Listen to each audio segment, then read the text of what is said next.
Motion sickness is commonly experienced by most individuals. It is a disturbance that creates within the inner ear. It occurs due to repeated motion, either due to vehicles like cars, airplanes, trains, or it might occur due to different movements that can disturb the physiology of the inner ear. 3D movies, amusement park rides, riding on a ship or boat can all also cause motion sickness. Motion is recognized by the brain when the system detects the message of motion sickness through various pathways involved in the nervous system that might include the eyes, inner ear, body tissues, and others. When you perform intentional body movements like walking, running, or performing exercise, then all these movements are coordinated through the brain. The symptoms which are experienced during motion sickness occur when mixed messages are received at the central nervous system through a sensory system involving the skin pressure receptors, eyes, inner ears, and muscles or joints sensory receptors. For instance, when you are riding on a boat, airplane, or car and you avoid looking out through the window, the inner ears sense the upwards and downwards movement and movement in the left or right direction, while the eyes see the static view, like as if you are sitting still.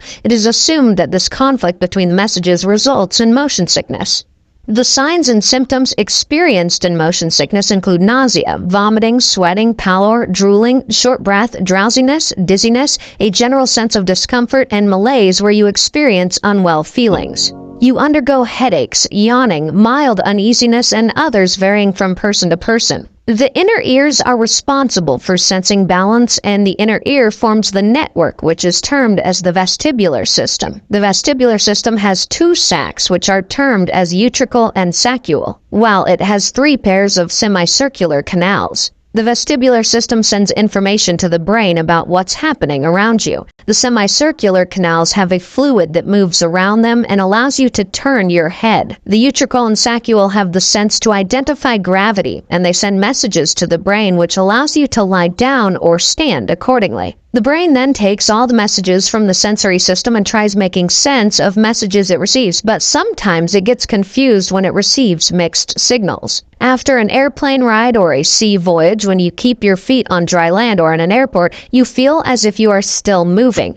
This results in motion sickness. Motion sickness can be experienced by any of us, but it is commonly experienced by pregnant ladies and children. You can try these simple remedies which might help in relieving symptoms linked with motion sickness. Relax and focus on something that can take your mind off of motion sickness. Focus on deep breaths or start counting backward. Start staring at a static object like a boat, car, or something easily visible from out the window. Avoid drinking alcohol and try consuming less food when on a flight. Try breathing fresh air and avoid smoking. Avoid reading as your mind gets confused while traveling. Some people find relief with these natural remedies like eating raw ginger, having a peppermint, stimulating your acupressure points, which might help in easing nausea and vomiting. You can also consult your healthcare physician for relieving the motion sickness, so he or she might advise you with medications that can help in relieving symptoms.